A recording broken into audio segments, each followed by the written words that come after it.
speed.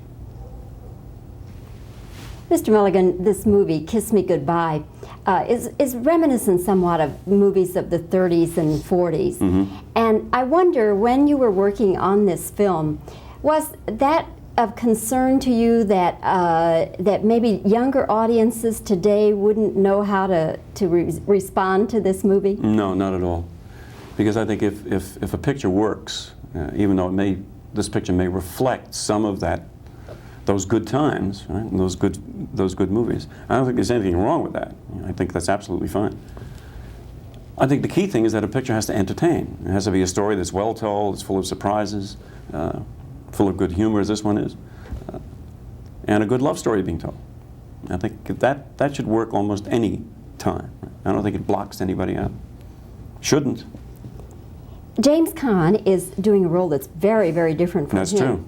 He's playing a dancer who is almost a Bob Fosse. As a matter of fact, was that kind of what you all had in mind? Yeah, well, kind of in that sense, Bob Fosse, Gene Kelly, sense of that kind of man, of a street person, New York, with the kind of energy that Jimmy has is exactly what I wanted for the part, which is why I cast him.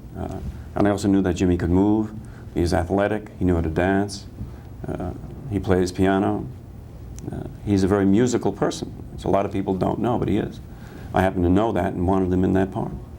So it wasn't that you went looking for a dancer actor and couldn't find No, him? no. The key thing is always to go for the actor, and then the actor can learn to do, which Jimmy did. He worked very hard for about 6 weeks although he knew certain kind of basic time steps and that kind of stuff that he had learned, as a matter of fact, to do Harry and Walter Go to New York. He knew that. So he had the rudiments down, and he has a good ear, and he has a sense of rhythm. But he worked hard in order to dance as well as he does. I wonder your feelings about this time of year when so many new movies hit at one time. And it happens every single time that some films get lost in the shuffle. Now, as a producer and director, would you wish they wouldn't do that? It's hard, because all of the studios know when the best playing times are. And one of the best playing times is Christmas.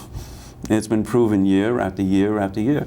And I think it's unfortunate that there are so many pictures fighting for audiences at that particular time of year. Yes, I mean there should be fewer, right? But no one is going to give up on getting a picture out at the Christmas time. They just won't do it.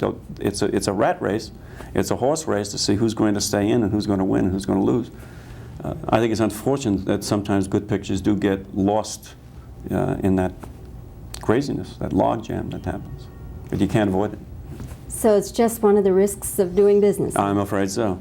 Listen, show business is a risk to begin with. Yes, amen. I mean, making a movie is a risk. Yes. You directed To Kill a Mockingbird with Gregory Peck, and I must tell you it's one of my favorite films of all time. I love everything about that film. And once when I was interviewing Gregory Peck, he told me that Atticus was not a difficult role for him because he was really playing his father. Did you know that? Yes, sure. He had he had an instant affinity for that part and felt extremely comfortable in it.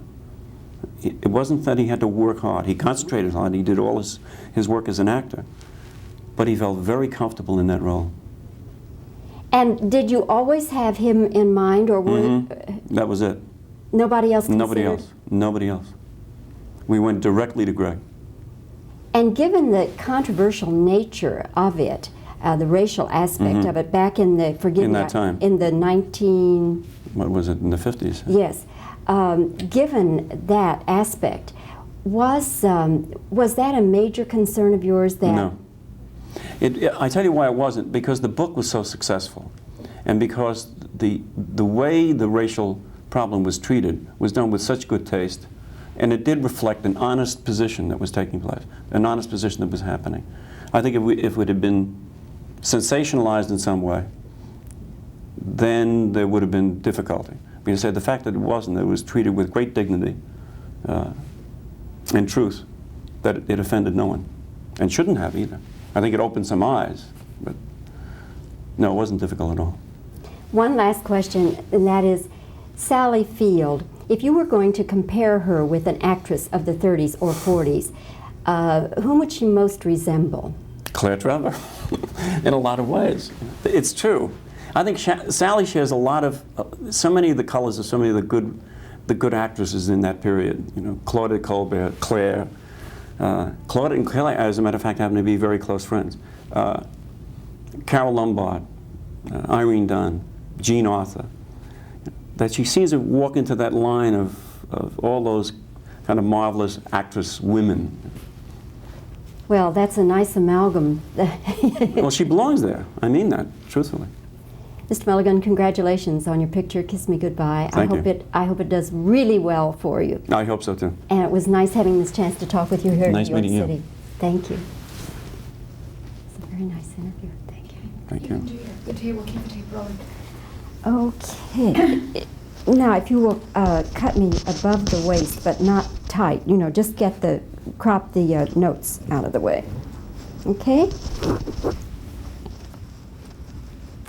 And reactions first and then sound. Is this a good fix about here? Mm-hmm. Okay.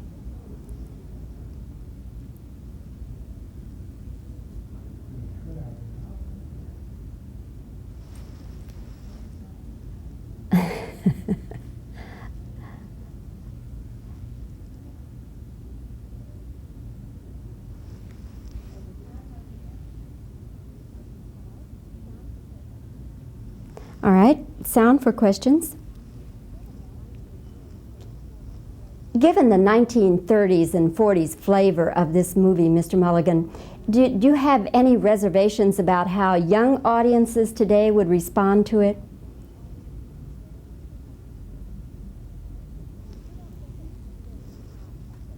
We don't think of James Caan as a dancer, yet here he is in this role that's very reminiscent of Bob Fosse, isn't it? So you didn't have any qualms about casting James Caan in this dancing role?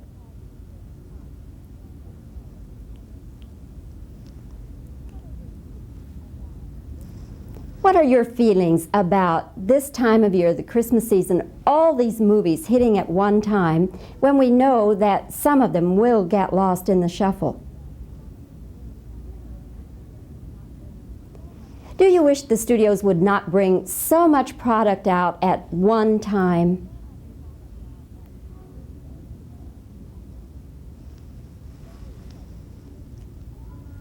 Gregory Peck, excuse me.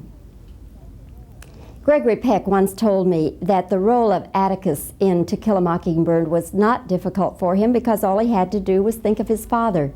Did you know that? Was anyone else ever considered for that role? Given the racial aspect of the film, was there concern on your part?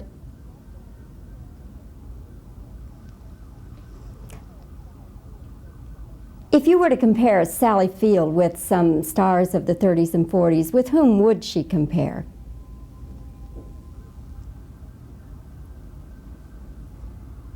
That should do it. Thank you. Stop tape.